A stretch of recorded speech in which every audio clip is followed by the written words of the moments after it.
Hi, my name is Professor Danny Mydlak, and I'm going to be giving the lecture today. This is the fourth lecture in the five-part series.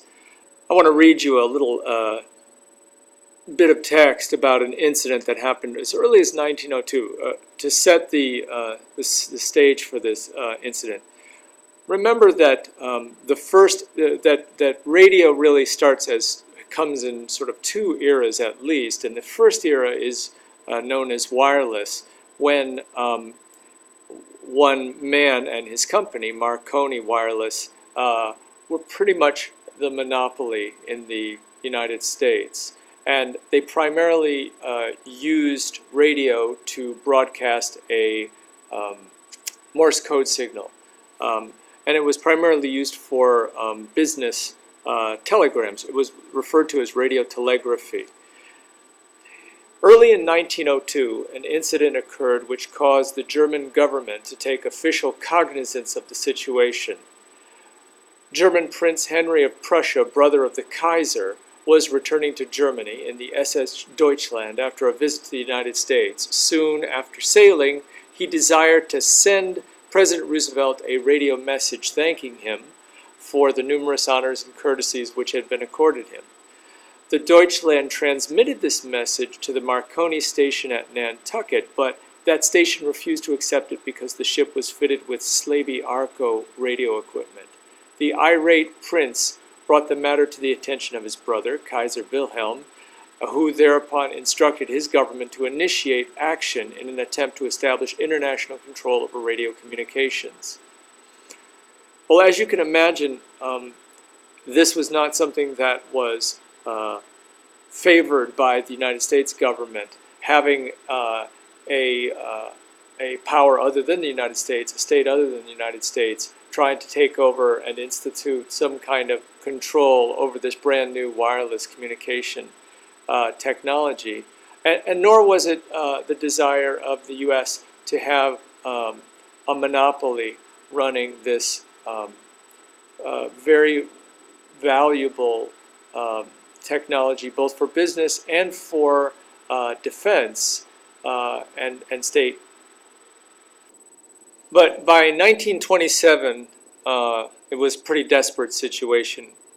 There were over 15,000 amateur stations, nearly 2,000 ship stations, 553 land stations that were used for maritime, 536 broadcasting stations, and this all within 89 wavelengths available. You can see on this next slide an example of how a chart of some of those wavelengths and how they were portioned out. And as you can see, there's clearly a limit to the number of broadcasters that can have licenses at this point.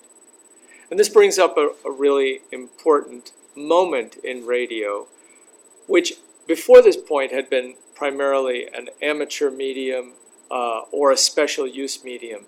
Radio was now clearly a useful, desirable form of technology. It was a resource.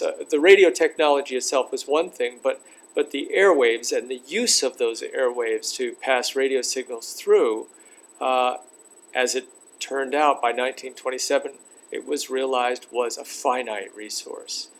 And in any dimension in this country where you reach the maximal use of a finite resource, whether it be land or water rights, or in this case, the use of the radio spectrum in the airwaves, at any point where you reach this kind of saturation, at this point, the government will step in, and did, and regulation ensues. So it was the Radio Act of 1927 that laid the ground rules for United States broadcasting that would come.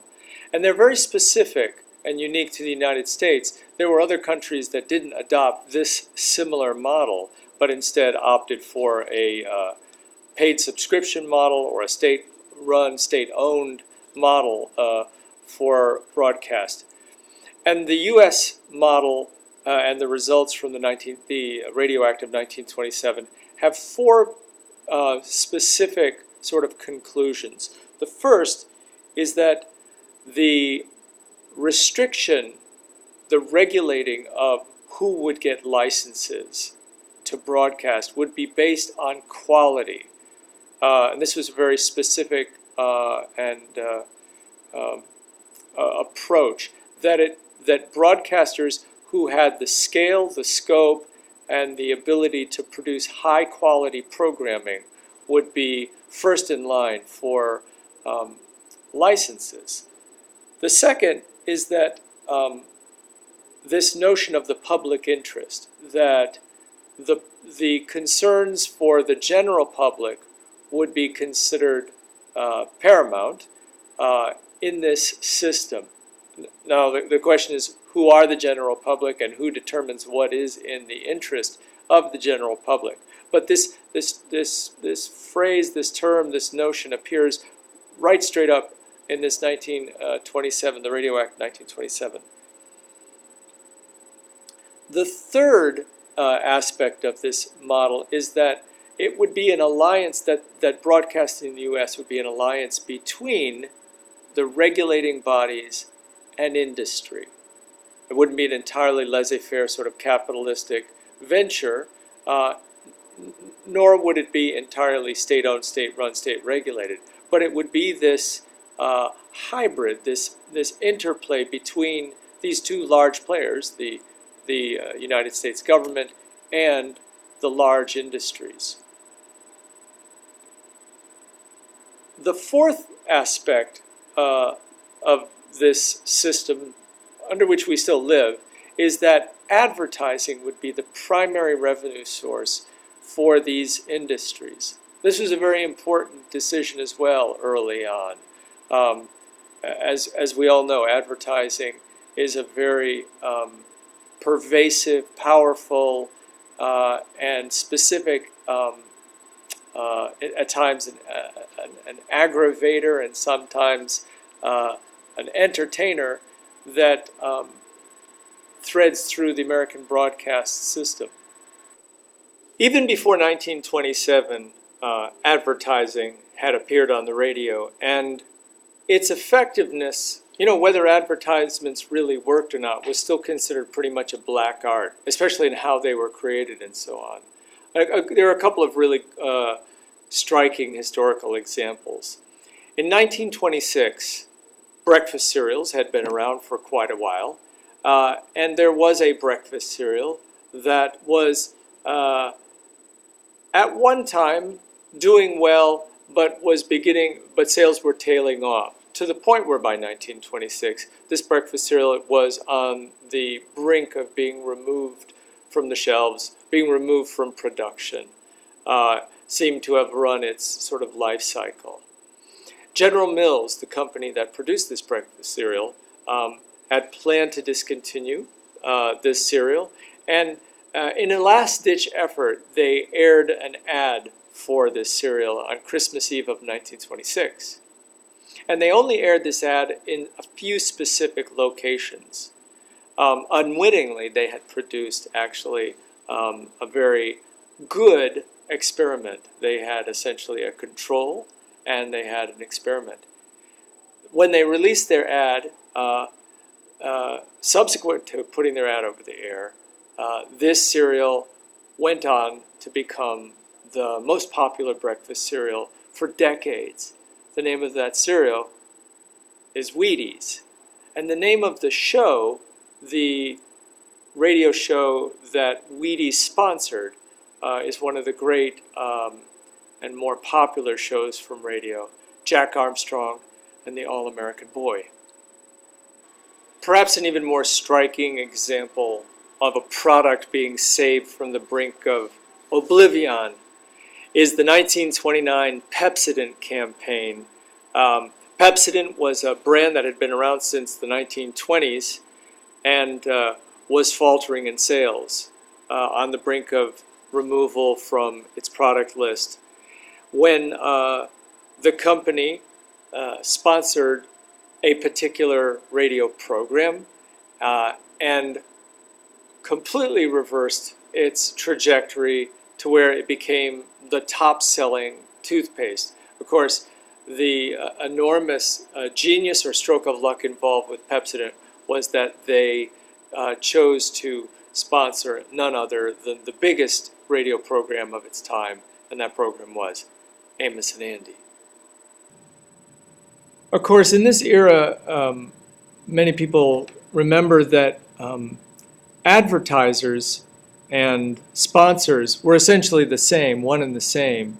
Those sponsors essentially owned the shows that were produced and were able to control pretty much every aspect of the show, both the advertisement portion, but also the programming portion. Good example is Jack Benny's show. Many times it's referred to as the Jell-O Show, starring Jack Benny, or the Jack Benny Jell-O Show. There were lots of different permutations of that title. The Jack Benny Show would start out with a jingle or an advertisement for Jell-O.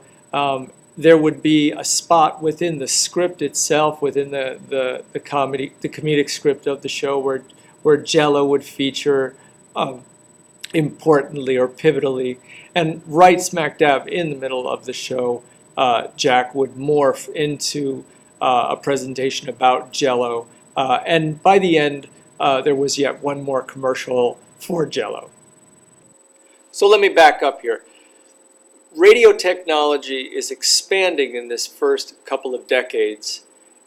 The radio spectrum becomes saturated such that the U.S. government has to step in and impose regulation, and makes some very important base decisions on how that industry is going to move forward. That creates an incentive for businesses to invest in radio and to begin to experiment and use it in order to make money, essentially.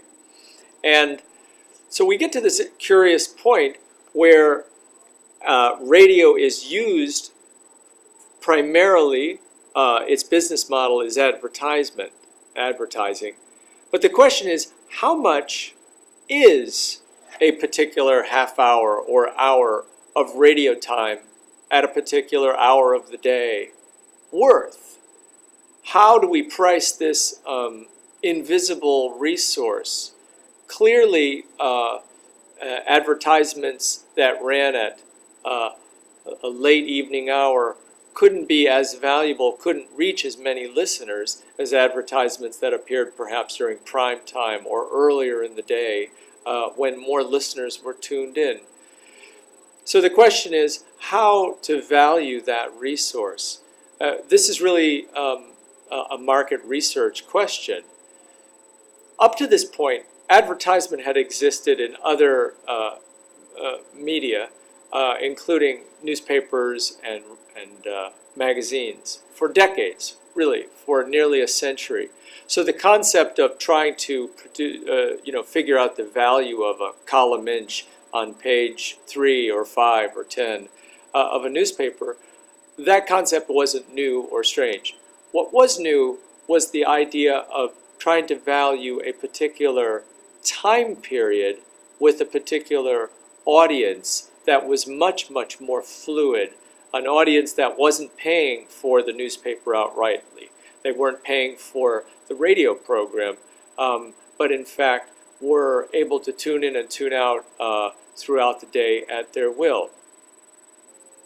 Paul Lazarsfeld from Vienna, young man from Vienna, was one of the more unlikely heroes in this story.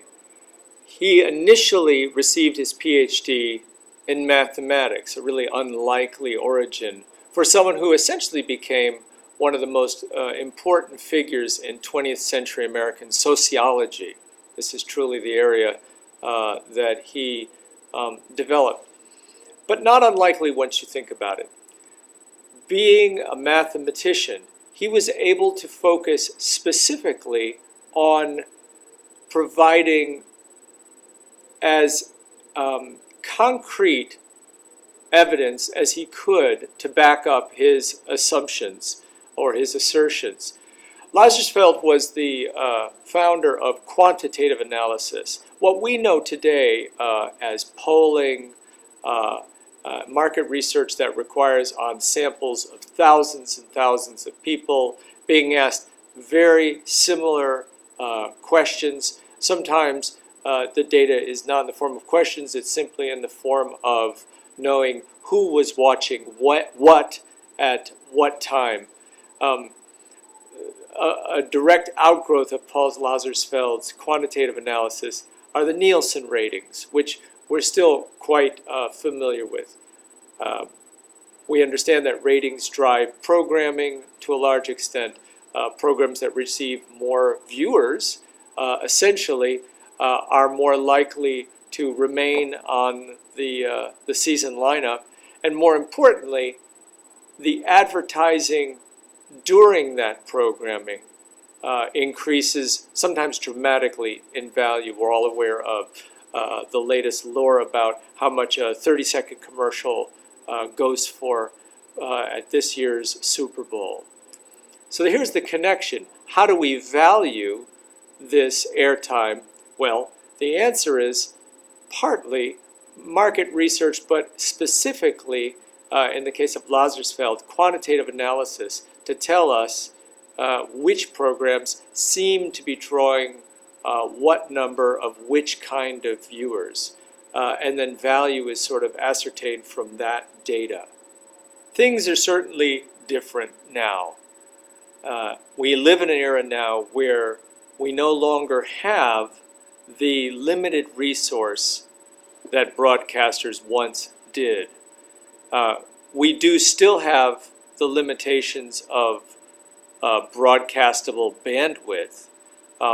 In part, though, that's been elastic and it's been sort of stretched open with the move to digital broadcasting. You know, digital broadcasting makes it possible to compress much more programming to one bandwidth.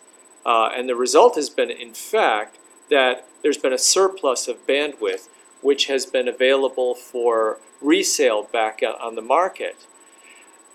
But we know now that broadcasting and that media has taken on a number of extra dimensions. Looking now at how internet viewing, whether it's through browsing on the web or by user-generated content as well, networked user-generated content, has really sort of taken over. We can actually see that it's eating into people's television time in some ways very distinctly. The question is, how is that valued? Since that is not a finite resource, the numbers of websites at this point essentially are in the numbers of hundreds of millions, if not over 1 billion websites. And there seems to be no end in sight in terms of the numbers of websites or YouTube videos or pages that can be published up to the web. So it's not the broadcasting medium itself that is the limiting factor. And remember, going right back to the beginning of this lecture, it's the very limitations, it's the very finiteness of the medium that produces its value, that makes it valuable. Because once you have a medium that is finite, then you have something, and somebodies can own portions of that finite medium. They can then resell it based on demand. So in the internet, what is the source of limitation and the finite nature of it? And what is finite is literally the amount of viewing time or browsing time available to any one viewer. There may be hundreds upon thousands of YouTubes to watch, but the question is, which one are you going to watch? Which one are more people going to watch? So viewing time is now the limiting factor. And so you see in internet economy that eyeballs are considered the most valuable thing. We are essentially now in an economy, an attention economy. So whoever can go viral, whoever can grab the most interesting headlines, whoever's video spreads like wildfire, between people, among bloggers, essentially then are the people who are creating the most value. And this has become the next sort of frontier for those who are searching for a solid business model in this economy, this attention economy. Of all the topics that we've been lecturing on so far in this series, probably none is more applicable and understandable by students than this area of online video production. Time Magazine made you, or the viewer, the person of the year. And clearly, students and young folks have taken to online video, online media, both producing and viewing it, have taken to it in huge numbers. And here at EMF, I have a class which looks at this phenomenon right from the start. We have the unique opportunity here for witnessing, watching, studying a new medium in its sort of initial years. If you look back, for example, on the history of YouTube essentially gets kicked off, gets going in 2005. So it's a very short time for this to be historically in operation.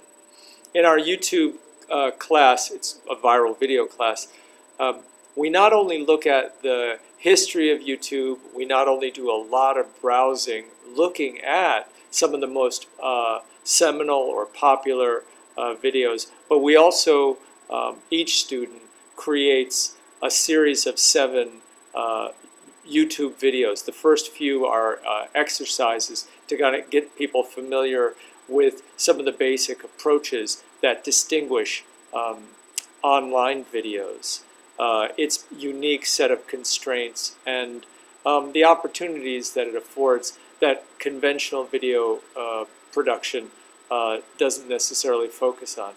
And then also, then later on, to develop a kind of a style and approach and some consistency and some opportunity to try some variation within a theme and to create a number of episodes.